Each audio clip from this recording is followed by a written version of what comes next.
मिट्टी वाला हाथ जिसने सोना छू लिया।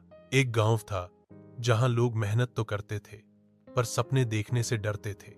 उसी गांव में एक लड़का था, विवेक। हर रोज उसका चेहरा मिट्टी से सना होता क्योंकि वो अपने पिता के साथ ईंट भट्टे में काम करता था। लोग उसे मजदूर का बेटा कहकर बुलाते थे। स्कूल में बच्चे दूर बैठते क्योंकि उसके कपड़े पुराने होते और हाथ हमेशा धूल से भरे होते। लेकिन विवेक की आंखों में एक अलग चमक थी। उसके सपनों ने कभी उसके हालात नहीं देखे। शाम को जब सभी बच्चे खेलते, विवेक मिट्टी में लिपटे हाथों से अपनी पुरानी किताब उठाता और वहीं ईंटों के ढेर पर बैठकर पढ़ाई करता। कई बार तो किताबें भीग जाती, फट जाती, लेकिन उसका हौसला कभी नहीं टूटा। एक दिन स्कूल में एक कार्यक्रम हुआ, राज्य स्तरीय सामान्य ज्ञान प्रतियोगिता। किसी को उम्मीद नहीं थी कि विवेक भाग लेगा। उसने भी चुपचाप नाम लिखवा दिया। प्रतियोगिता का दिन आया।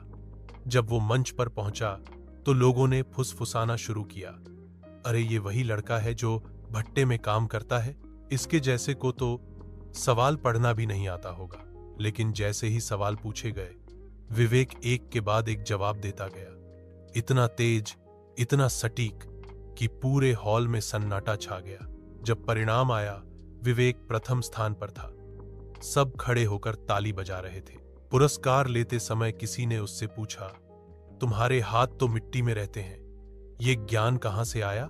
उसने कहा, हाथ भले मिट्टी में हो, पर अगर दिल में आग हो और आंखों में सपना, तो इंसान मिट्टी से भी सोना छू सकता है। आज विवेक एक अफसर है जो गांवों में बच्चों को मुफ्त शिक्षा देता है ताकि कोई और बच्चा मिट्टी से डरकर सपनों से मुंह न मोड़े। सीख, लर्निंग। गरीबी कोई कमजोरी नहीं, अगर इरादे अमीर हों। मिट्टी से भरे हाथ भी अगर मेहनत से उठे हों तो किस्मत की लकीरें खुद बन जाती हैं। कभी किसी के हालात मत आंको, क्योंकि किसी झोंपड़ी में बैठा बच्चा कल एक ऊंचे ओहदे पर देश को दिशा दे सकता है।